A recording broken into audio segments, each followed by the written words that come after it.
Mes camarades, qui manière? Bonjour, bonsoir, moi c'est presque tout correct dans l'île Maurice et dans le monde. Là, moi, mon fait les tours 75 km environ de Montpellier, d'une ville qui est connue depuis l'Antiquité, donc depuis l'époque romaine.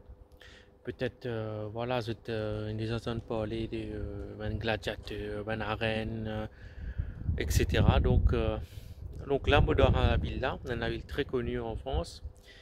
Très réputé pour ce monument qui date de l'Antiquité.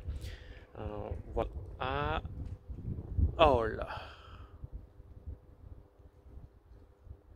Là, moi, devant une arène, l'arène de Hall.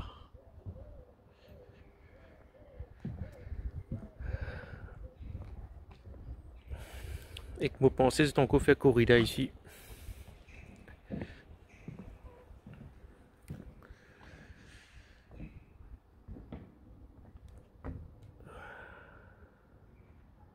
Donc là, il explique un peu l'histoire là, en anglais et en français. Datant de la dernière décennie du 1er siècle de notre ère, l'amphithéâtre d'Hall a été construit sur le flanc nord de la colline où une vaste plateforme avait été taillée dans le roc.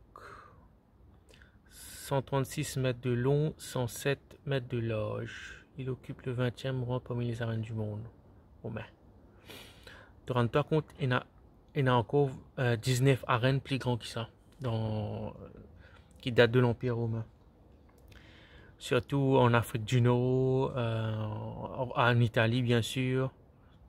Après, me penser en Italie, en Espagne aussi. Donc là, il était un amphithéâtre. Ça était plan antique.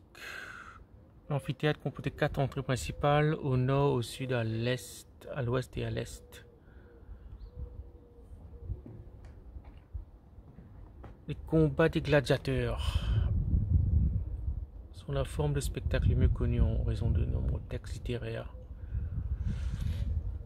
Et maintenant, je vais faire corrida. C'est corrida aussi pour interdire.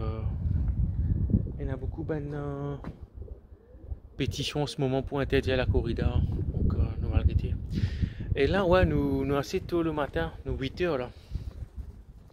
On prend la route vers 6h30, après 7h. Ouais. Il attend 10 minutes de Montpellier. Tu passes aussi, quand tu viens, tu passes par la Camargue, parc de la Camargue. Donc, c'est assez top. Donc, voilà. C'est ça l'arène d'Hall.